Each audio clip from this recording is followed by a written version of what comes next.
In July, financial markets experienced more ups and downs than a roller coaster. In the US, equity markets were fueled by mixed economic data, leading to expectations that the Fed could delay the first rate hike beyond September. In Europe, initial worries over Brexit were finally resolved, leading to a significant rebound in equity and high-yield credit prices in Europe. And finally, China experienced another severe drawdown during the month of July, down double-digit during the month. In this environment, hedge funds were quite resilient. The overall Lyxor hedge fund index was up 0.7% during the month of July, but there were two different camps in terms of performance across strategies. On the one hand, CTAs and global macro managers outperformed. CTAs were supported by their short commodity stance and long fixed income, while global macro managers were supported by their constructive stance on European equities. At Lyxor, we have an overweight stance on both strategies, and as a result, our positioning paid off. On the negative side, event-driven and fixed income arbitrage managers underperformed.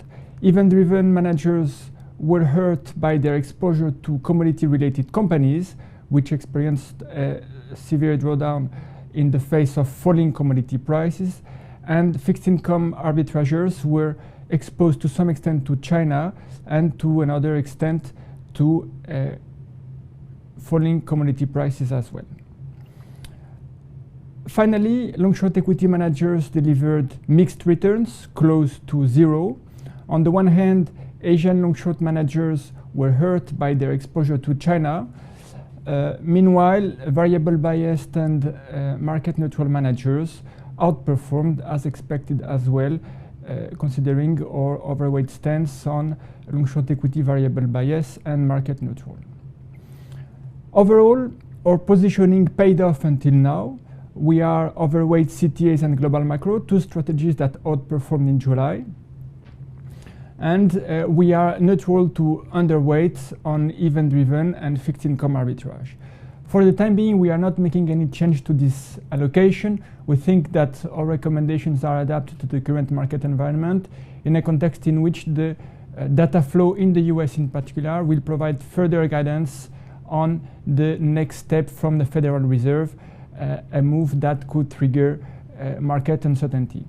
As a result, we continue to be overweight CTAs and global macro managers on expectations that European equities will continue to rebound, supporting global macro, and expectations that commodity prices will continue to be hurt by the rising US dollar in the US as a result of the economic recovery.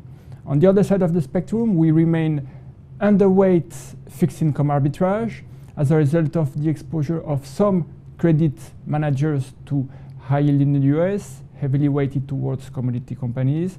We are also neutral event-driven and continue to be neutral as a result of some exposures of the strategy to the energy sector and the widening of deal spreads that has taken place recently.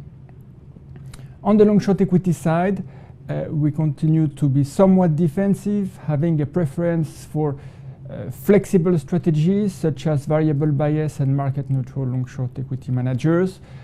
And we are somewhat cautious on long-biased long-short equity manager, especially Asian long-short players that are exposed to China.